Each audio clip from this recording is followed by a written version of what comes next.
Hello, this is Ajang Aguer. I am excited to introduce you to linked list data structure. Linked list is a very common data structure in software engineering.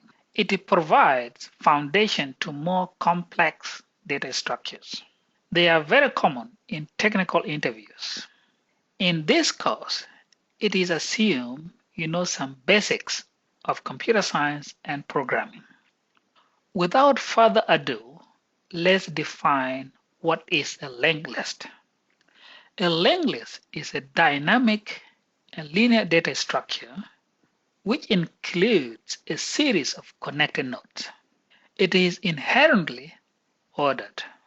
In a linked list, data is represented as nodes, and each node consists of data values and the next pointer, which provides reference from one node to the other.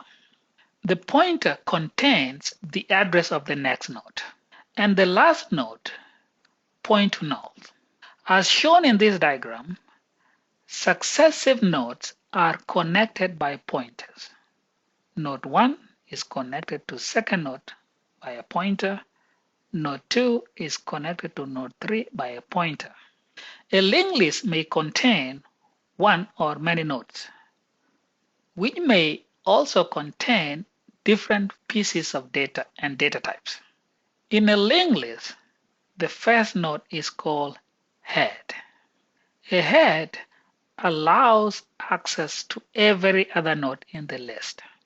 For example, for us to access subsequent nodes in the list, we have to start from the head all the way to the end. The last node, on the other hand, is called tail, which points to null. Tail helps in determining when the list ends. One thing to note here is the null pointer does not point to any memory location. You might be wondering, how does a linked list compare to array?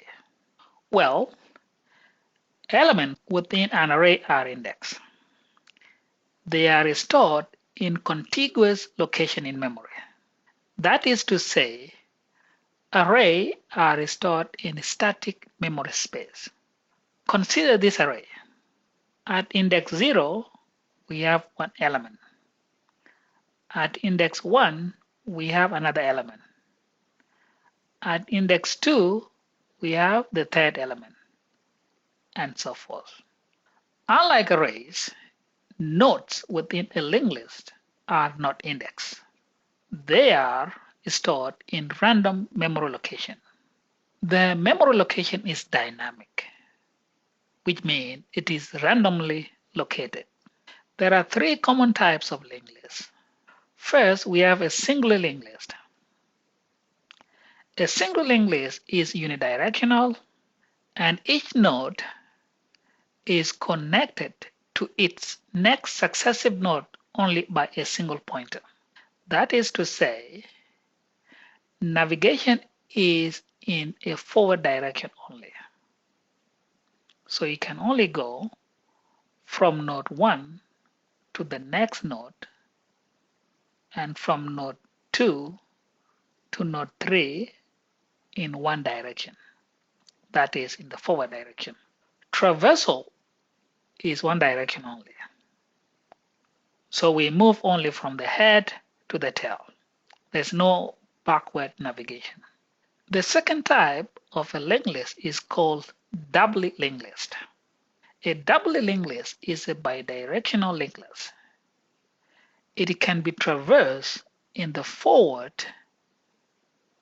and backward directions. It maintains two reference pointers in each node, one to the previous node and one to the next node. Unlike single linked list, double linked lists contain one extra pointer, which is called the previous. So this is one of the biggest differences. The third type of a linked list is called circular linked list. This list is unidirectional. it is traversed in one direction only. The first and the last node are connected to each other to form a circle. For example, the head or this first node is connected to the last node, and the last node is connected to the first node, therefore forming a circle. A circular linked list has no beginning nor the end, so it is essentially a ring of nodes. In this type of linked list, traversal will go on forever until it is broken. To break this infinite loop, we need to revisit the head. In application, a circular linked list is used in real-time application such as time series and simulation. Now, having gone through the theoretical stuff, let's consider one application of a linked list in polynomial manipulation. But first, let's define what is a polynomial. A polynomial is a compound word made up of poly, which means many, and a nomial, which means terms, so that we can say it is a collection of different terms. In a polynomial expression, each term has a coefficient and an exponent. Consider this expression. In this expression, we have the coefficient represented by 2, and we have the exponent represented by 4. Given this expression, we can represent each of the terms of the expression using nodes of the linked list.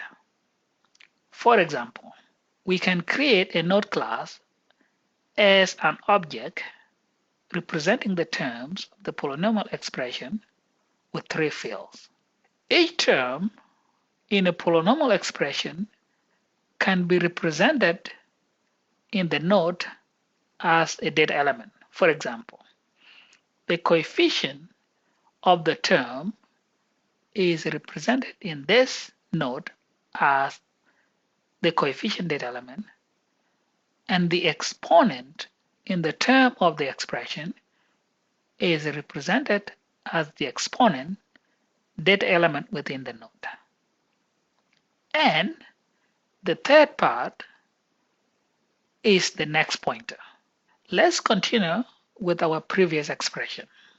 With each node of the linked list representing each term of the polynomial expression, we can therefore say the first part of the node contains the value of the coefficient of the term. So in this expression, this coefficient of the term is represented as the first part of the node. And the second part of the node represents the exponent of the term. And the third part of the node provides the pointer which points to the next term.